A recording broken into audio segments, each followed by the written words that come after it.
思林嗰陣時，你加入娛樂圈係咪即係爹哋媽咪有個鼓勵，或者你無端端你自己中意撞入去？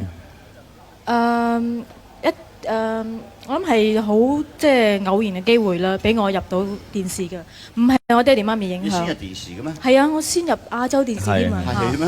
做咗一年啊電視，跟住再拍電影，即係中間我都有拍電影，但係就以電視為主咯。關之琳真係靚女嚟，係真係靚。嗰陣時係亞視係邊個發掘你嘅？係黃心啊，黃心邊個黃心？黃心黃心啊，黃佐基先生嘅令郎。係咪啊？你唔知我知係。係啊。係嚇。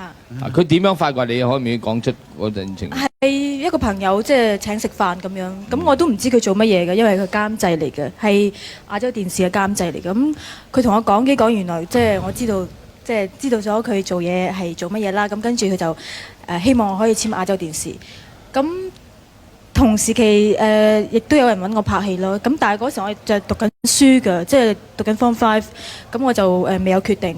咁後尾因為我爹哋媽咪分開咗啦，咁一個去咗美國，一個去台灣，冇人理我，咁我好啦，我拍戲啦咁樣，就係咁樣簽咗隻電視台。你覺唔覺做一個對唔住啊 James？ 你講你可唔可以做一個表情，就係好似人哋鬧過你，鬧你係壞女人啊咩？你忽然間做一個咩表情俾人哋睇咧？話我係壞女人，嚇冇咪鬧佢咯，瞪住隻眼望住佢咯。啱啊！最好都要打翻嚟。